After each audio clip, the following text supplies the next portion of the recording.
یہ حسین شاہ جو ہیں انور حسین شاہ یہ ہو چکی ہیں. تو پنجاب میں اب بری حکومت نے آتے ہی راتوں رات عمران خان پر قاتلانہ حملے کیس میں ممبر جو ہے JIT انور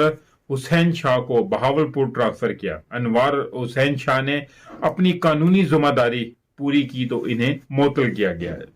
اب دیکھیں گے اکثر آپ لوگ اخباروں میں اکثر گاڑیوں کے پیچھے پولیس والوں کی وین کے پیچھے جو وہ پوسٹر اتنے بڑے لگائے ہوئے ہوتے ہیں وہ اتار کے سریعام جلا دینے چاہیے کہ جس کے اوپر شکایات کے نمبر لکھے ہوئے ہوتے ہیں جن کے اوپر لکھا ہوا ہوتا ہے کہ جی آپ اپنی کمپلین اس پہ درج کروائیں. وہ اس لیے کہ جب دیکھیں کہ ایک بندہ کو اچھے طریقے سے کام کرنے کی اس ملک میں کوشش کرتا ہے اس کو معطل کر دیا جاتا ہے, اس کو اٹھا کے کسی دوسری جگہ پھینک دیا جاتا ہے, اس کو شہید کروا دیا جاتا ہے اور پتہ نہیں کیا کیا ہوتا ہے اس کے ساتھ. تو یہ سسٹم چینج ہونا چاہیے اب. تو آئین کا یہ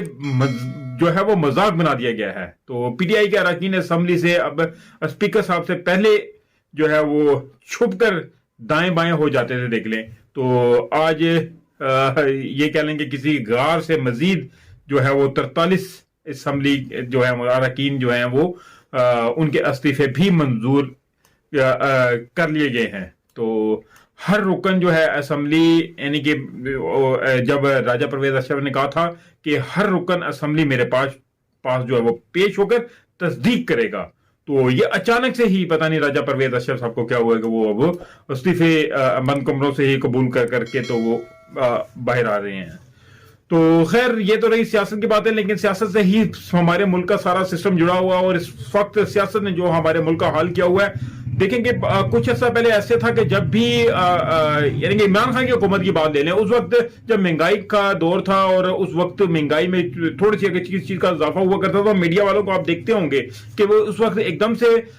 مائک اٹھائے روڈوں پہ آ جاتے تھے اور بتایا کرتے تھے کہ آپ کیا چیز خرید رہے ہیں, آپ کتنے میں خرید رہے ہیں, پہلے کتنے خریدا کرتے تھے, ابھی کوئی بندہ باہر نہیں آ رہا ہے. پتہ نہیں کیا وجہ ہے, لوگ ڈر سے گئے ہیں, سہم سے گئے ہیں, یا کہ ان کو لفافہ کچھ سسٹم چل رہا ہے, یہ کیا ہے, کچھ یہ چیزیں سمجھ سے باہر ہیں. تو لیکن عوام ضرور سمجھ رہی ہے کہ یہ کیا ہو رہا ہے, کیونکہ جتنا خوف و ہراس اس ملک میں ابھی پھیلا ہوا ہے,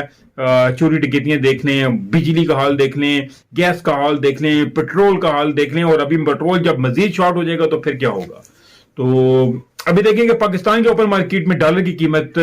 پر جو ہے وہ اب اس کے اوپر سے وہ ٹوپی جو ہے نا وہ اٹھائی جا رہی ہے, کیونکہ اس کو انہوں نے کیپ پہنائی ہوئی تھی. تو اب وہ جب کیپ اٹھائیں گے تو مقرر کردہ قیمت جو ہے وہ ہٹانے کے بعد اب فیصلہ کیا ہے کہ جس کے بعد مارکیٹ میں اس کی نئی قیمت جو ہے وہ 250 روپے سے اوپر ہو جائے گی.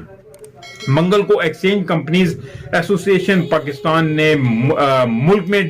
ڈالر ریٹ پر جو ہے وہ کیپ ختم کرنے کا اعلان کیا ہے. معاشی ماہرین کے مطابق ڈالر ریٹ پر پابندی ختم ہونے کے بعد مارکیٹ میں ڈالر تو دستیاب ہوں گے, لیکن جو ہے وہ ڈالر سے خریدی گئی ہر چیز نئے ریٹ کے حساب سے قیمت ادا کرنا ہوگی, اور اس سے مہنگائی میں مزید کافی اضافہ ہوگا. تو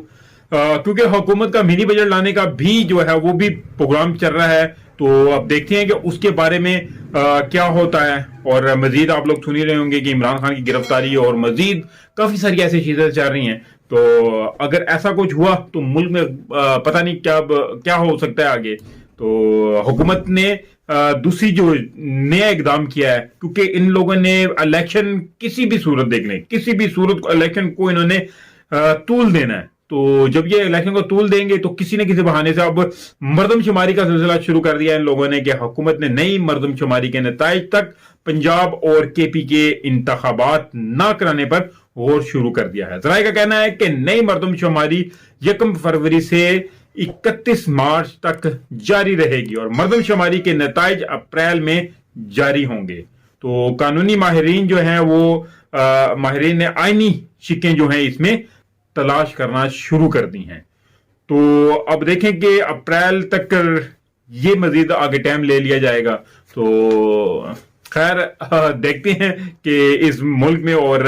اس عوام کا جو ہے اس صبر کا پیمانہ